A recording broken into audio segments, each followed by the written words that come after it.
കൊച്ചി നഗരത്തിൽ കലോത്സവങ്ങളുടെ ഒരു വലിയ മേള നടക്കുകയാണ്.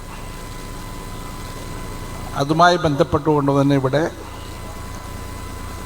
The press club of north America അവരുടെ നേതൃത്വത്തിൽ നമ്മുടെ വിവിധ രംഗങ്ങളിൽ തങ്ങളുടേതായ കഴിവുകൾ തെളിയിച്ചവരെ ആദരിക്കുന്നു.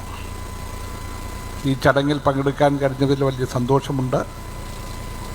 വർഷങ്ങൾക്ക് മുമ്പ് അമേരിക്കയിലും കാനഡയിലുമൊക്കെ പോയി ഇന്നിവിടെ വന്നിട്ടുള്ള പല സുഹൃത്തുക്കളെയും കാണാനും അവരുടെ ആതിഥ്യം സ്വീകരിക്കാനും കഴിഞ്ഞിട്ടുള്ള ഒരാളാണ് ഞാൻ. അവരെല്ലാം ഈ സന്ദർഭത്തിൽ കാണാൻ കഴിഞ്ഞു എന്നുള്ളതാണ് സന്തോഷം. അതുകൊണ്ടുകൂടിയാണ് ഞാനിവിടെ എത്തിയത്. പലരെയും കണ്ടു. അടുത്ത ദിവസങ്ങളിൽ അവരുടെ വേണ്ട സ്നേഹം വീണ്ടും പുതുക്കാൻ കഴിയുന്നൊരു സന്ദർഭം ഉണ്ടായിരിക്കും എന്നതിൽ സന്തോഷമുണ്ട്.